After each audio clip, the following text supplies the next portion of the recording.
ye workers, from your slumber. Arise, ye prisoners of want. That's right. For reason in revolt now thunder. Chains of hatred, greed, and fear. Away with all your superstitions. Serve our masses. Arise, arise. We'll change henceforth the old tradition and spurn the dust to win the prize. So comrades, come on and rally. Then the last fight let us face. The International unites the whole darn human race. So comrades, come on, let's go rally. And the last fight let us face. The International unites the whole darn human race. Well, there you have it. That is the anthem that everyone should be singing on May Day. It's used to be sung quite a bit around the world in many different languages, the International, the workers' anthem. And that was jazzed up a bit because that's from Michael Moore's excellent movie, Capitalism, a Love Story. And I also, there's other news today, which I think just goes to show that even in the world of fiction and American lore, things are starting to change. I want to play this clip. Many of you who are old enough might remember this clip from a TV show that aired in the 1950s, but something has radically changed with the main character just in the last few days. If we can play this clip.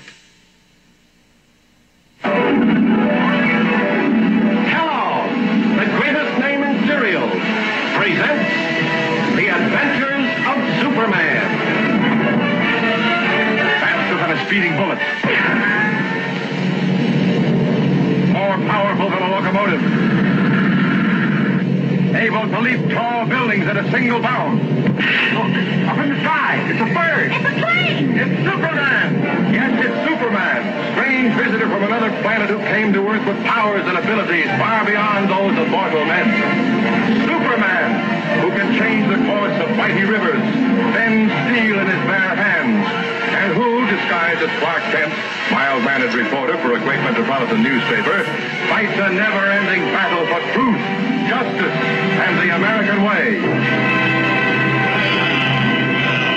Well, but Superman, in this month's issue of Action Comics, is no longer fighting for the, quote, American way, unquote, because Superman has given up he's renounced his American citizenship.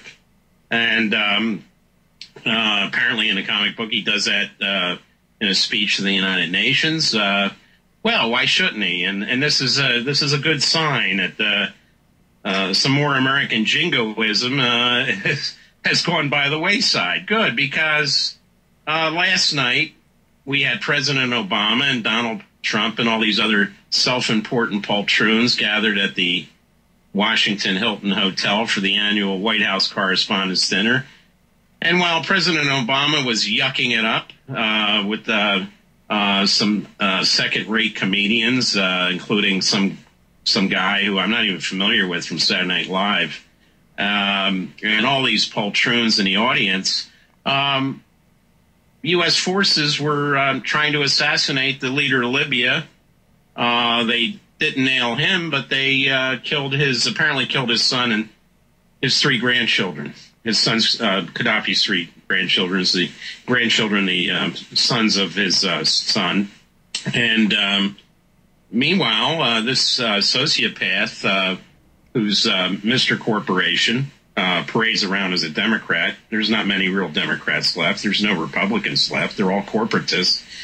They're just yucking it up. Now, let's go back a year. Where was President Obama and the same gaggle of crooks and self-important little men? They were at the same venue last year. And meanwhile, we had the oil washing ashore on the Gulf of Mexico coast. And Obama's yucking it up like, it's just, nothing else is happening anywhere. But that just goes to show that the elites, these corporatists, have absolutely no idea about what's going on in the rest of the world.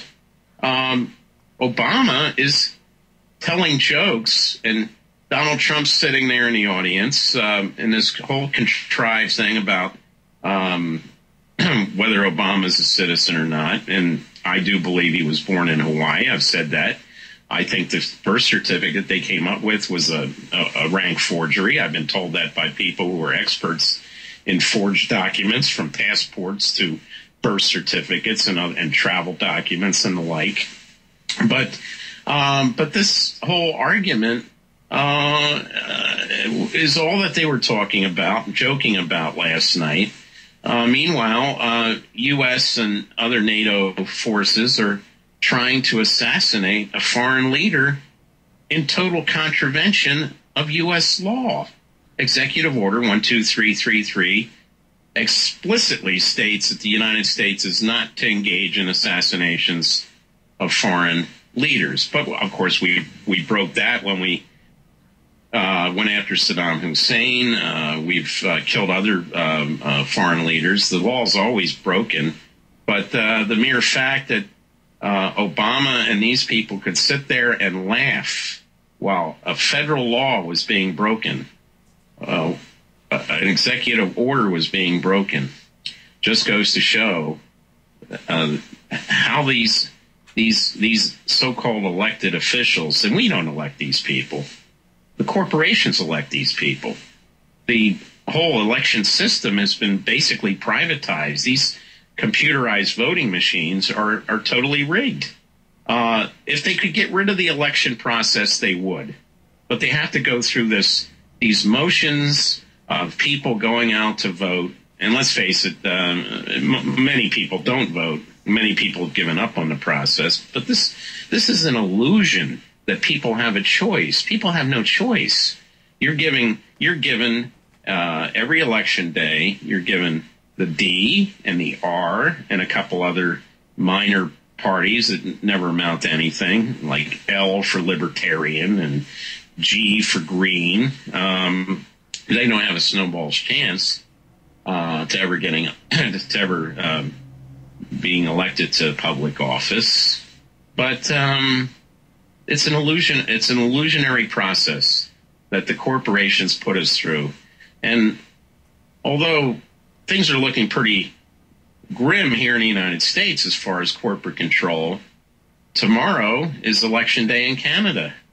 And although the Canadians have been subjected to the same type of corporatist government, a minority government that has actually prorogued Parliament on a number of occasions. Prorogue means that they actually, they tell Parliament to go home, and they basically rule by decree.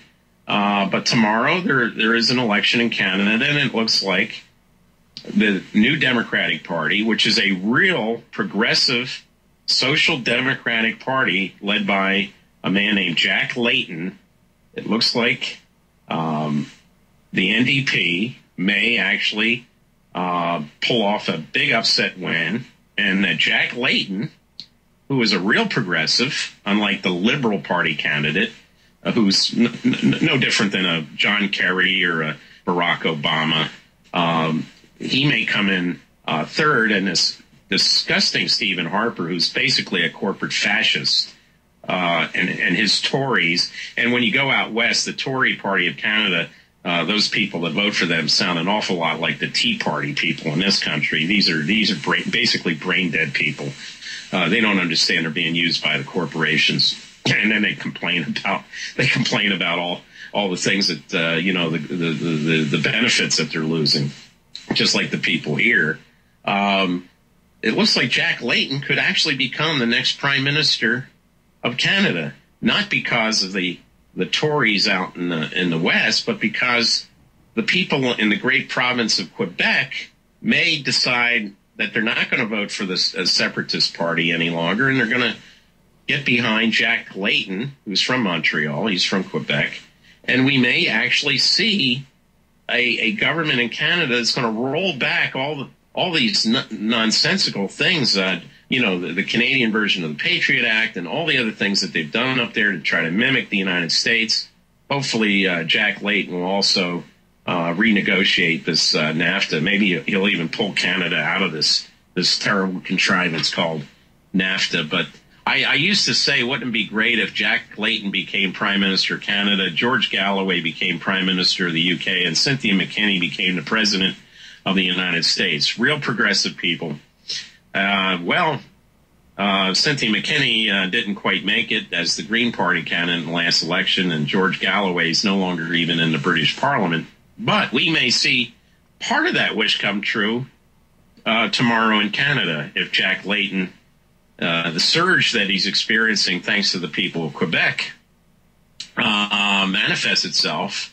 I may have to take back what I said about Canada becoming a refuge for people in this country trying to get away from fascist corporate control. If Layton can pull this off, maybe we'll get back to the old Canada, the Canada that was always the refuge for people in this country that had enough with U.S. Imperialistic foreign policies from Southeast Asia to Iraq and other countries. But we'll have to keep a close eye on what's happening to our northern border. Hopefully the people of Canada will make the wise choice and vote for the NDP. And we will be right back after this short break.